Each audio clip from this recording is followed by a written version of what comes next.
Okay, here we are on the Squarespace dashboard. This is where you'll find everything you need. And what you want to do is go to Pages and then scroll down to All Events, because this is the holding space for all of your events. Click on that and then you see all the events that you have here. What I suggest you do is that you duplicate the event that's furthest along, because it's probably closest to where your event will be. You click on the three dots, because what I recommend you do is you duplicate this so you have a certain amount of the stuff already set up, so you don't need to reinvent the wheel. So we'll click duplicate that, and as you can see, we've got this event here duplicated. You'll know it's a duplicate because it says draft. Obviously it has the same image as you have here. Okay, now what you want to do is edit your new event. We'll give it a new name, so we'll call it, always a good idea to tap edit first. So we'll say winter wedding songs, just so you know this isn't a real event. Then here, depending on what type of music it is, or if it's music, you adjust here. So for example, if it was classical music, you'd put in classical there. Classical, good idea to spell it correctly. Classical there, or whatever it is, because it gives a viewer a snapshot of the key elements of what it is that you're advertising. When you click on the date, that brings you into the event settings. And to change the date and time, click here and go to the little arrow. And then let's say, for argument's sake, this new event is happening on the 25th of April. So click on the 25th of April to set the event start date and set the time. So let's say, for example, this is starting at 7 o'clock. So we'll change that to 7.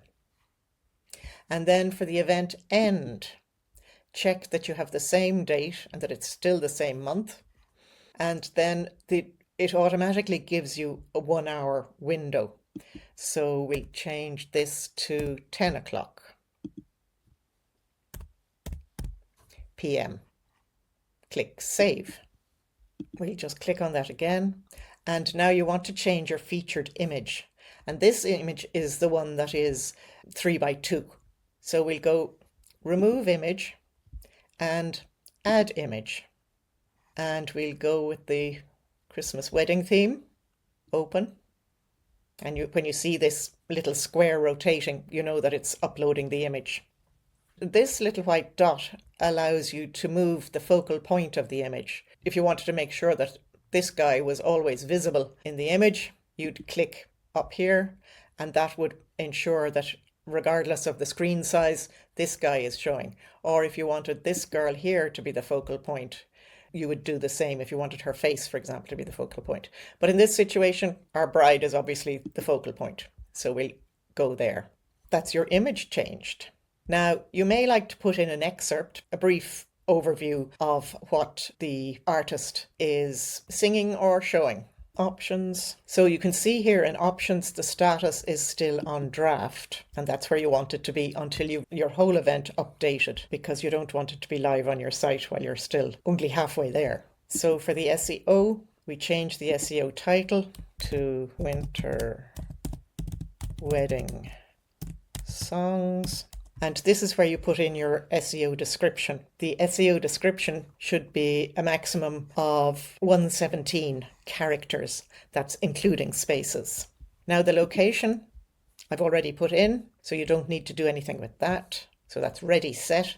One of the not reinventing the wheel part. If you have a social media account, you can configure it so that it push to that. You'd add in your social media account here and the content will be pushed out to it. Social media image, if you want a different image showing here. So for example, if you have a poster, maybe you'd want to put that there instead. And again, the same way, click on the plus, upload the image, and in you go. And now in the content, we want to go down to here. We'll just save this for a moment. And here at our three dots, we can also access the settings here.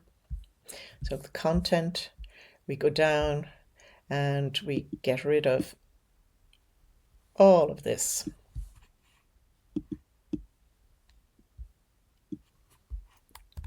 and we put in our winter wedding songs.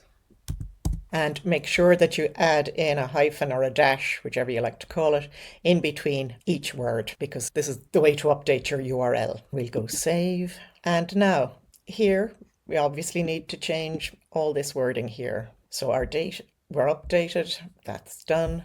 So obviously we need to change this image here. So you click on the pencil icon, click on that. Here you can see we have the 16:9 image. There is a caption below it, as you can see here. This is the caption below. Now the caption, you can turn it off, so nothing shows below it. So this is completely optional. You can have it below if you choose. You can have it so that it's an overlay like that, or you can have it so that when the caption overlays on hover. So as you run your mouse over the image, the caption shows up. So we leave it for the time being on below, and we put in wedding songs, for example. And you can make it bold if you want. You can make it italic. You can change the size of it. But ideally, paragraph 1 would be the most suitable. Then we go down to here, and let's say the doors open at 6:30 for this particular event. We change it there. Show starts at whatever time. The tickets are here, and you change the price of your ticket here. So let's say it's 30 euros in this situation, and plus the BF. BF stands for booking fee. So it's a personal choice if you want to allow the booking fee to be added on later, or if you want people to know exactly what they're going to be paying. Personally, I think it's better that they know exactly what they're going to be paying, but that's just personal. So that's that done. Then we go to buy the tickets. And when you're on the button, again, you click on the pencil icon. And I always think it's the safest way to do it is to remove the link. So if it's an Eventbrite one, click until it's all yellow and then copy it. Then we go back to the site. And so remove link, attach link, paste, and make sure you attach link. You see it come up there black. And also edit, ensure you've got that it opens in a new tab. Okay, so there you are, and go all the way down the page until you get to the other button, and again edit, remove link, attach link, paste, make sure it's opening a new tab, attach, and that's it. And good idea to save at this point, because it's a good habit to get into saving regularly so that you don't lose all your good work. Then for this part, if, for example, again, it's in Eventbrite and we have the information about the event, you can copy and paste it, copy and paste it, copy, go back to your part here, Command A selects everything, Command V pastes. And you may want to look at it and maybe change some of the layout, or if it's very long like this one is, you might want to remove some bits of it. But again, that's all up to you. Then of course we need to change this image. We'll edit it, replace, upload file, and make sure you're going with the 16:9 for this one. You can move around your little white dot if you have something that you want to be certain is showing. Save. Go back to all events, we'll click exit. Then you can see it's here in draft form. There it is. Now to see it in your site, you need to publish. So we go to 3 dots, the settings, we go to options, status, and published. And automatically the draft goes away. Published, save, and refresh.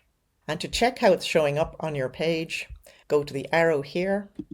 Just click on weddings there for a minute. Go to events, and you'll scroll down, and there it is, all ready to go. And now, because we don't want this showing up, we're going to go to the 3 dots and delete. Deleting is so easy. There we go. So that's it. I hope that makes updating your events easy as pie. Looking forward to seeing you soon. Bye.